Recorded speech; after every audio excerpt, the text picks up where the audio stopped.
مركز لامبيدوزا لإيواء المهاجرين، المحطة الأولى قبل رحلة طويلة يجهل هؤلاء كل فصولها.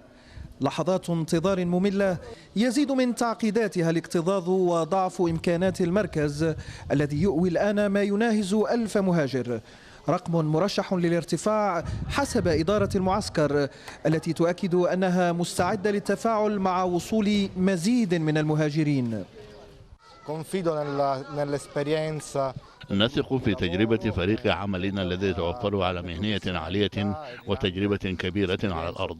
نتوقع وصول مزيد من اللاجئين السوريين والمهاجرين، وسنبذل قصارى جهدنا لإيوائهم.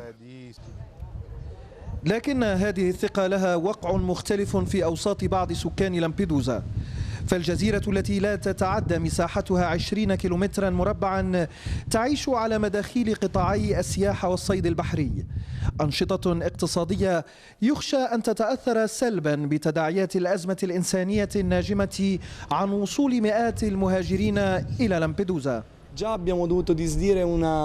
اضطررنا إلى إلغاء معرض سياحي لأننا كنا نعيش حالة حداد بعد غرق المهاجرين. أعتقد أن التفاؤل يجب أن يظل حاضرا.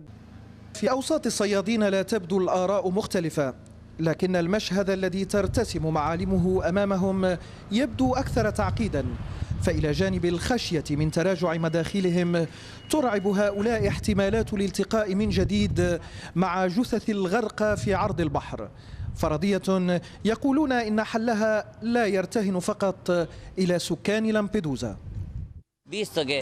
هؤلاء الناس مجبرون على المجيء هنا، لذلك يجب حل هذا الوضع في بلدانهم من خلال وقف الحروب وخلق فرص العمل وتوفير الزاد والاستثمار في بلدانهم.